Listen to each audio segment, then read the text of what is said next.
안녕하세요. 고급회계 수강생 여러분들. 이번 시간부터 IFRS 고급회계 12판 1장 사업결합부터 전체적인 고급회계 이야기를 시작하겠습니다. 먼저 1장의 사업결합이라고 나오는데요. 용어가 굉장히 생소해요. 왜냐하면 사업결합이라는 말은 실무에서 잘 사용하지 않고요. 대신 M&A라는 말을 흔히 사용하죠. 즉, 한 회사가 어떤 사업 영역을 확장하고자 할 때 새로운 분야의 회사를 설립할 수도 있겠지만 기존의 다른 기업을 합병하는 경우가 있겠죠. merger, 이게 합병입니다. merger가. 혹은 그 다른 기업을 지배 통제하기 위해서 주식을 대거 인수할 수도 있겠습니다. 이게 acquisition 해가지고 M&A라고 하는데요. 1장부터 6장까지 내용이 이 merger하고 acquisition, 즉 합병과 인수를 통한 기업 결합, 사업 결합이라고 하는데요. 이런 회계 처리들을 살펴볼 겁니다. 자, 먼저 1장 전체 내용은 이렇습니다. 사업결합은 무엇인지를 살펴볼 거고요. 사업결합의 회계처리, 기타의 사업결합, 측정기간이라는 것이 나오는데요. 측정기간 동안 또는 측정기간 종료 후에 금액을 조정하는 내용이 나옵니다. 후속 측정 회계처리와 재무제표 공시 등을 살펴봅니다. 먼저 사업결합은 뭔가? 좀 전에 이야기했듯이 사업결합은 합병과 지분 취득, 이걸 인수라고 하는데요. acquisition, 두 가지로 나눌 수 있겠습니다. 합병이라는 것은 뭐냐면은 A라는 기업이 있고 B라는 기업이 있는데 A라는 기업이 B라는 기업에 관심이 많아요. 아, 내가 먹어야겠다. 그럴 때 이 P 합병회사고요. A는 합병회사인데 기준소에는 A를 취득자, B를 피취득자라고 합니다. 취득자가 다른 기업의 B 회사에 자산이 있고요. 부채가 있겠죠. 그리고 자산에서 부채를 뺀 나머지가 자본이 되겠는데 합병이라는 것은 이 자산과 부채를 A가 몽땅 취득, 인수하는, 그리고 공짜로 그건 아니고요. 일반적으로 A가 B 회사의 주주들한테 섭섭지 않게 대가를 또 줘야 되겠죠. 이걸 합병 대가라고 하고요. 기준서에는 이전 대가라고 표현을 하는데 나중에 다 나옵니다. 그래서 결국 A가 자산 부채를 몽땅 가지고 오는, 그리고 B회사는 법적으로 소멸이 되는 이런 회계 처리를 앞으로 우리가 볼 건데요. 이를 합병이라고 하는 겁니다. 1장에서 우리가 이 합병을 배울 거고요. 그런데 또 다른 형태가 있습니다. 예를 들어 A가 있고 B가 있는데 이번에는 A가 B의 자본 중 이제 자본금이 있을 거 아니에요. 여러 주주들이 있을 텐데 이 주주들로부터 주식을 매집을 합니다. 1%, 2% 매집하다가 어느 순간에 압도적 대주주가 돼요. 그러면은 A가 B를 좌지우지할 수 있겠다라는 거죠. 나중에 보면 이걸 지배력이라고 하는데요. 다른 기업의 의결권, 즉 보통주의 전부 일부를 취득해서 그 기업을 지배해버리는 겁니다. 이럴 때 A는 돈 주고 주식을 사겠죠. 여기에 이 투자 자산이 올라가게 되는데요. 앞에 합병과 다른 점은 B회사는 그대로 법적 실체가 유지가 되죠. 죽어버리는 것이 아니고 단지 주주의 구성만 바뀌었을 거 아닙니까? 대주주가 이제 A가 되는 이런 상황인데요. 합병과 실질은 다름이 없다라는 거예요. 이 경우에도 결국은 법률상으로는 두 회사가 멀쩡하게 별개로 실체가 존재를 하지만 경제적으로는 단일 실체나 다름이 없기 때문에 이것도 사업 결합으로 보는 것입니다. 따라서 이 경우에는 두 회사의 재무제표가 각각 만들어졌더라도 이 두 회사의 재무제표를 하나로 합친 연결재무제표를 작성하자. 이것이 2장부터 6장까지 우리가 배울 내용입니다. 지금 했던 내용을 그림으로 다시 한번 볼까요? 자, 합병과 인수. 인수는 지분 취득이고요. 합병은 자산 부채 취득 인수라고 보면 되겠습니다. 먼저 사업결합 전 A기업과 B기업이 있습니다. 법률적으로 개별 실체겠죠? 그런데 A기업이 B기업의 자산을 취득하고 부채를 인수하는 소위 합병이라는 사업결합을 진행을 했다고 하면은 사업결합 후에는 B는 법률적으로 사라지고 A만 존속기업으로 남게 됩니다. 따라서 이때는 법률적으로도 단일 실체, 경제적으로도 단일 실체가 되는 것이죠. 한편 실무에서는 이 합병보다는 지분 취득을 통한 인수가 더 많은데요. A기업, B기업이 있는데 법률적으로는 역시 개별 실체입니다. 그런데 이번에는 A기업이 B기업의 지분을 취득하는 거예요. 즉 보통주의 뭐 상당 지분을 꼭 뭐 과반수가 아니어도 됩니다. 나중에 A가 B를 지배하기 위해서는 꼭 과반수 지분을 보유해야 된다라는 뭐 이런 양적 기준을 요하는 것은 아닙니다. 그래서 지분을 취득을 해요. 그래서 지배력을 갖게 된다면은 A기업, B기업 법률적으로는 그대로 개별 실체입니다. B기업이 소멸하는 것은 아니기 때문에 그렇죠. 그러나 경제적으로 보면은 A기업, B기업은 하나의 실체나 다름이 없다라는 거예요. 즉 합병 방식을 취하든 지분 취득 방식을 취하든 본질은 같다라는 겁니다. 그래서 사업결합 회계처리 1장에서 배울 거고요. 연결재무제표의 작성 2장부터 6장까지 우리가 배우게 되는 것입니다. 사업결합은 기준서 1103호에 나오는데요. 사업결합을 뭐라고 하냐면은 취득자가 하나 이상의 비즈니스에 대한 컨트롤을 획득하는 거래나 그 밖의 사건이다. 좀 더 구체적으로 보면은 사업에 대한 지배력을 획득하는 유형으로 앞서 보았던 합병일 수도 있겠고요. 피취득자의 지분을 취득하는 경우도 있겠습니다. 그래서 이 두 가지를 모두 포함하는 것인데요. 이 사업결합 정의에서 중요한 팩터가 두 가지가 있습니다. 이 빨간색으로 표시한 비즈니스라는 것, 그 다음에 컨트롤이라는 것인데요. 자, 비즈니스는 어떻게 정의를 하느냐 하면은 고객에게 재화 영역을 제공하거나 투자 수익을 창출하거나 통상적인 활동에서 기타 수익을 창출할 목적으로 수행되고 관리될 수 있는 활동과 자산의 통합된 집합이다. 어우, 뭐 이렇게 어려워. 이렇게 보시면 돼요. 예를 들어서 다른 회사의 뭐 건물을 내가 통째로 취득을 했어. 그건 우리가 중급회계에서 배웠던 뭐 유형자산의 취득일 수가 있겠는데, 외경상으로는 건물의 취득이지만은 그 건물의 임대 사업, 즉 렌트, 리스 이런 비즈니스를 몽땅 가져오는 것일 수도 있을 것 아닙니까? 따라서 단순한 자산의 취득이라면은 중급회계에서 배웠던 자산 취득으로 하겠으나, 임대 사업 전체를 내가 인수한 것이라면은 1장에서 보게 될 사업 결합의 회계 처리를 보게 되는 것이죠. 다시 사업은 투입물과 과정으로 구성되어 있다라고 되어 있는데, 우리 교재 3쪽 중간을 보면은 투입물은 뭐냐면 산출물을 창출하거나 산출물 창출에 기여할 수 있는 모든 경제적인 자원이다, 이렇게 정의를 하고 있고요. 과정이라는 것은 투입물에 적용할 때 산출물을 창출하거나 산출물의 창출에 기여할 수 있는 모든 시스템, 표준, 프로토콜 관리의 규칙으로서 전략적 경영 과정이라든지 운영 과정, 자원 관리 과정 등을 모두 포함을 합니다. 적어도 뭔가 사업 결합을 했다라고 할 때 그 사업이 되려면은 투입물과 과정은 있어야 된다라는 것이죠. 아웃풋을 요구하지는 않습니다. 왜 아웃풋을 요구하지 않냐면은 지금 아직 산출까지 나오지 않은 상태에서 그 대상을 합병하는 수도 있을 것 아닙니까? 이런 경우에도 사업 결합의 정의를 충족을 하기 때문에 산출물을 굳이 요구하지는 않겠다라는 것이고요. 사업 여부를 판단을 할 때 시장 참여자가 그 통합된 집합제를 사업으로 수행하고 운용할 수 있는지에 기초해서 사업 여부를 판단하는 것입니다. 매도자가 사업을 운영했느냐, 그런 의도하고는 무관합니다. 사업인지 아닌지를 테스트하기 위해서 실무에서는 집중 테스트라는 것이 있는데요. 집중 테스트를 통과를 하면은 사업이 아니다. 따라서 일반적인 자산 집합의 취득으로 회계 처리를 하면 되겠습니다. 그러나 집중 테스트를 통과하지 않거나 처음부터 집중 테스트를 선택하지 않았다면 취득한 활동과 자산 집합이 사업 요소를 갖고 있는지 면밀하게 살펴보고 기준서 1103호를 결정할지를 판단하면 되겠습니다. 이거는 실무 내용이기 때문에 굳이 깊이 있게 들어가지 않아도 되겠습니다. 사업 못지않게 또 하나 사업결합 정의에서 나오는 내용이 컨트롤이었죠. 지배력은 뭐냐?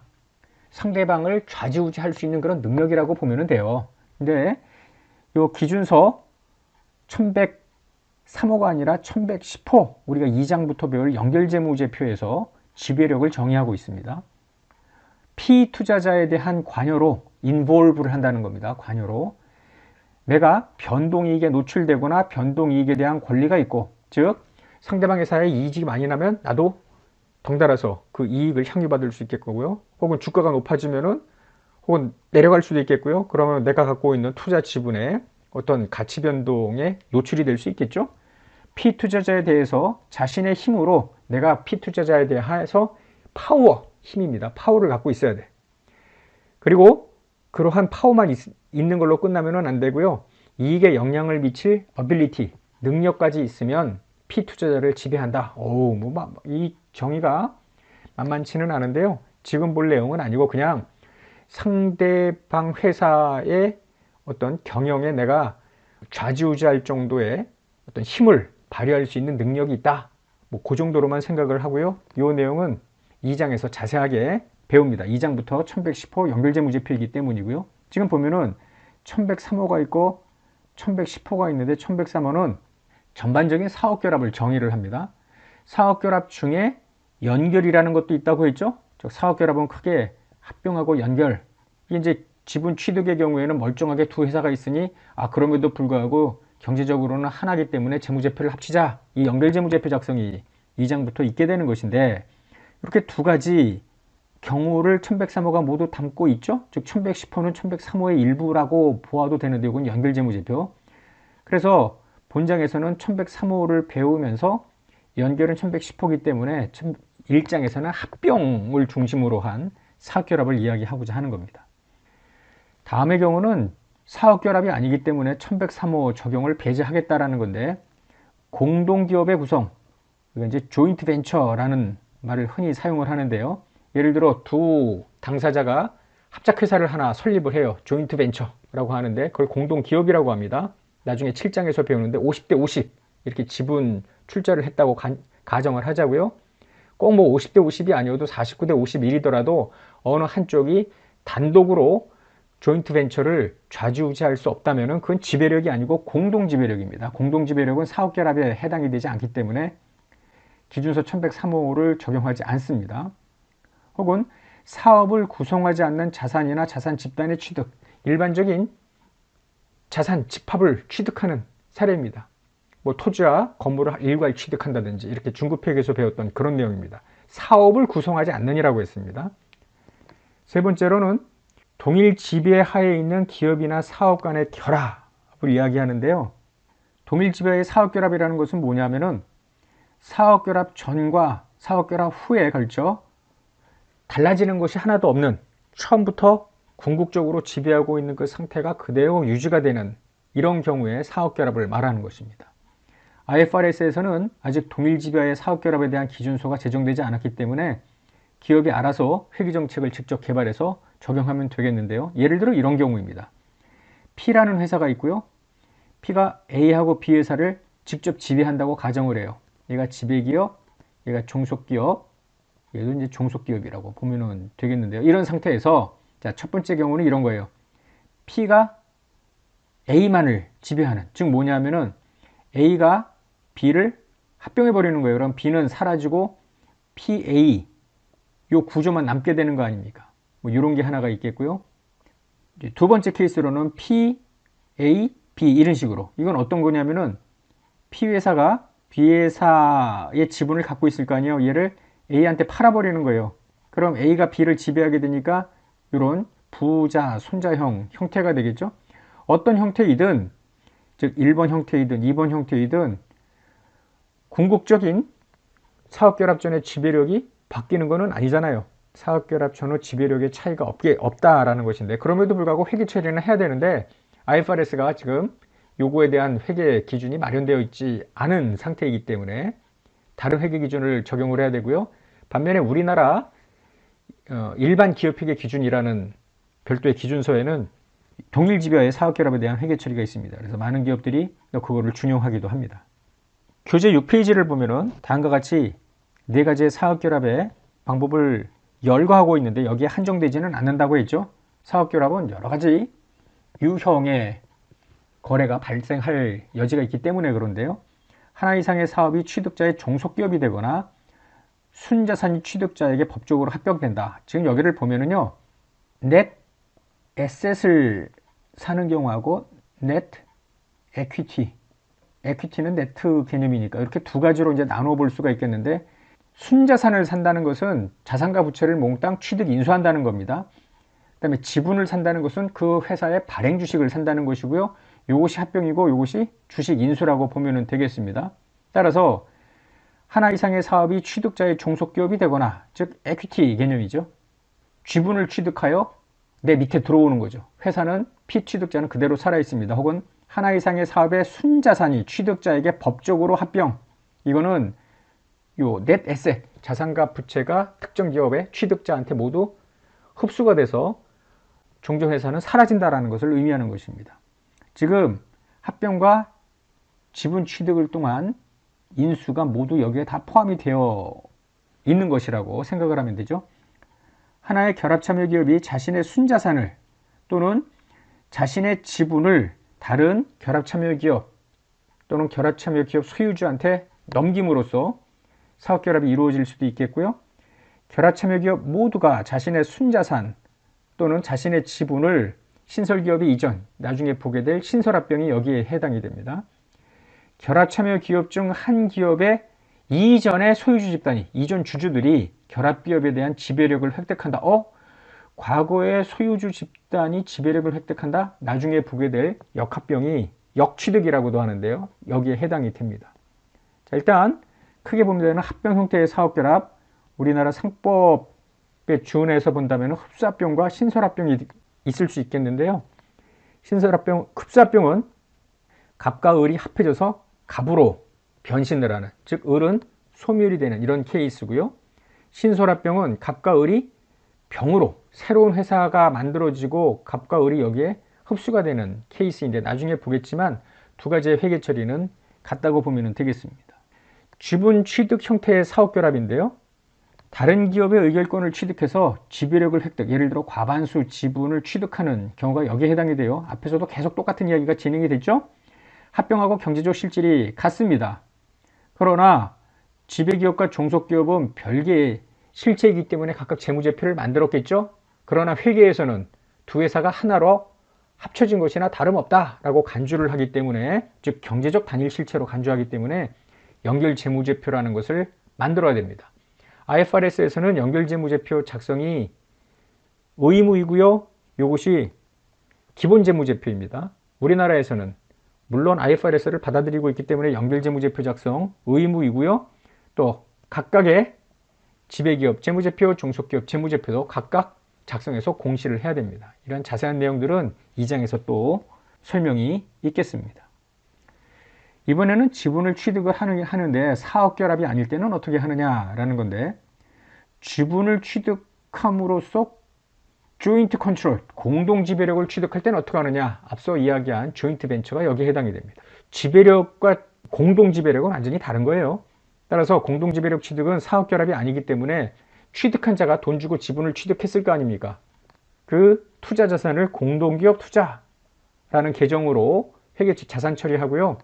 7장에서 배울 지분법을 적용합니다. 지분법은 원가법, 공정가치법 이런 여러 가지 평가 방법 중에 하나인데, 피투자회사 이익 중 나의 지분만큼 내가 투자 수익을 인식을 하는, 투자 이익을 인식하는 이런 방법이라고 보면 되겠고요. 7장에서 자세하게 배우게 돼요. 지분 취득으로 공동 지배력까지는 아니지만 significant influence, 유의적인 영향력을 행사할 수 있을 정도입니다. 대략 20% 정도의 20% 이상의 지분이라면 유의적 영향력을 행사할 수 있다고 보는데요. 이것도 7장에서 자세하게 배웁니다. 이런 경우에 그 투자 지분은 관계기업 투자라는 계정을 사용하고요. 역시 지분법을 적용합니다. 공동지배력 취득도 아니고 유의적 영향력을 행사할 수 있는 정도의 취득도 아니야. 그러면 이미 우리가 중급회계에서 배웠던 단순한 지분 취득이고요. 기준서 1109호를 적용해서 금융자산으로 분류를 하고 공정가치법을 적용하죠. 이때 페어밸류 PL 항목으로 분류를 하면은 이것이 공정가치 평가손익이 당기손익이 되게 되고요. 페어밸류 OCI 항목으로 분류를 하면은 공정가치 평가손익이 기타 포괄손익, 즉 OCI로 분류가 됐던 거. 벌써 다 잊어버렸다고요? 이 큰일이네. 다시 중급회계 금융자산 쪽에 가서 복습하시기 바랍니다. 지금 이야기했던 내용을 그림으로 표시한 것이 바로 교재 9페이지 그림 4번이고요. 여러분들이 확인하기 바랍니다. 교재 10페이지부터 사업결합의 회계 처리가 나오는데, 앞서도 이야기한 것처럼 1장에서는 이 사업결합 중 합병 형태의 사업결합의 회계 처리만을 여기서 놓고 볼 겁니다. 연결재무제표 작성은 2장부터 볼 거고요. 자, 기본적인 회계 처리를 보는데요.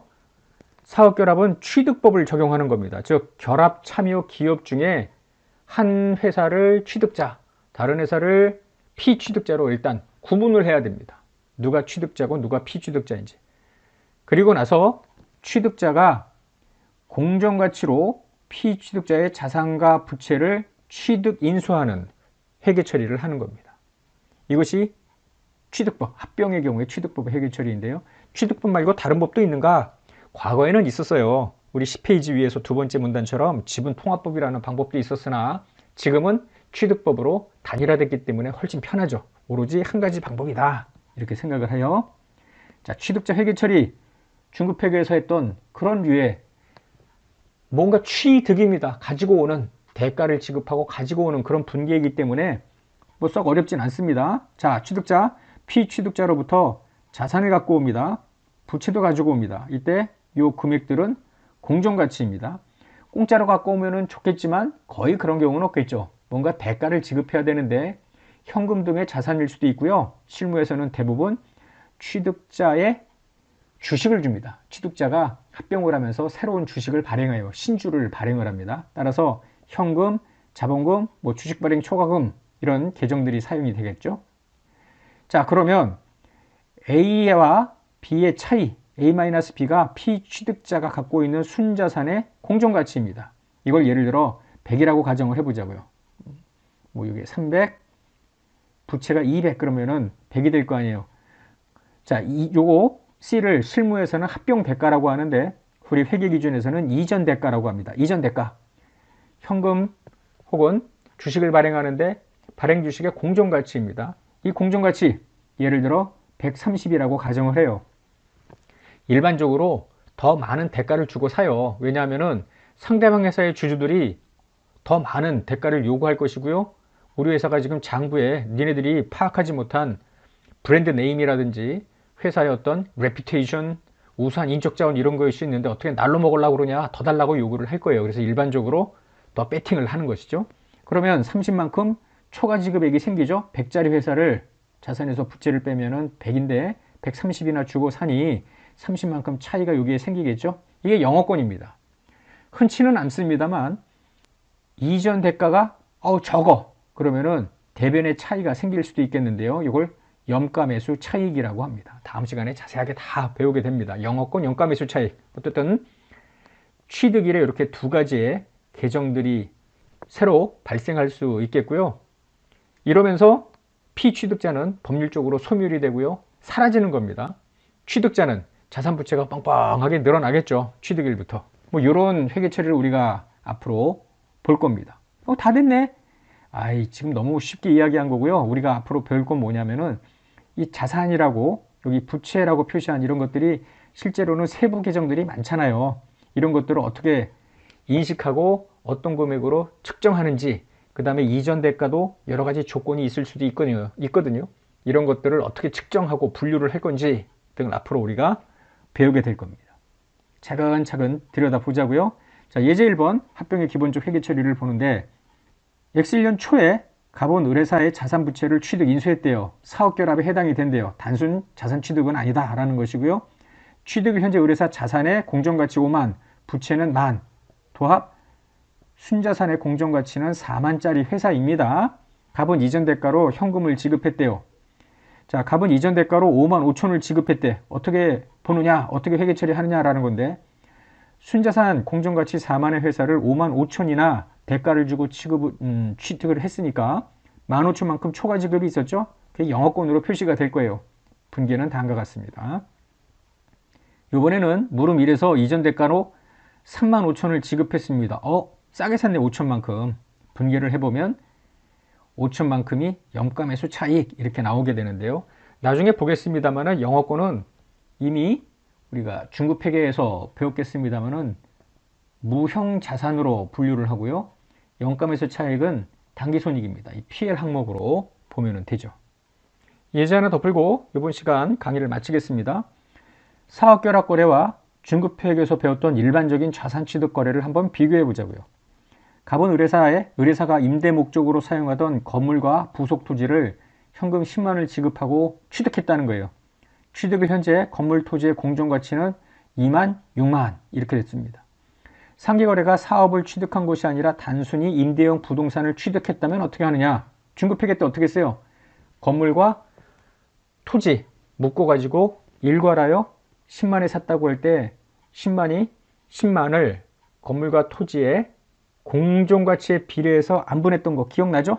따라서 현금 10만 요거를 각각 2대 6으로 나누면 2만 5천, 7만 5천에서 임대형 부동산이니까 투자부동산 건물, 투자부동산 토지 이와 같이 자산인식을 하면 되겠죠. 그러나 만약에 상기거래가 비즈니스야.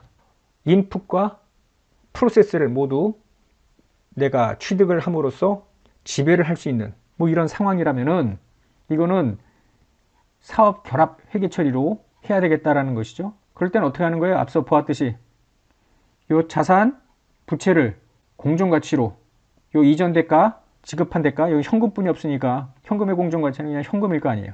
따라서 현금 들어가고요. 각각의 공정가치 2만, 6만 이렇게 집어넣는 거예요. 그러면 좌우가 안 맞을 수 있잖아요.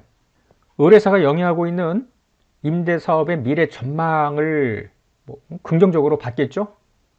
뭔가 색다른 게 있을지도 모르겠고요. 그래서 추가로 2만만큼 더 준 케이스라고 보면 되겠고 그것을 영어권으로 인식을 하면 되겠습니다.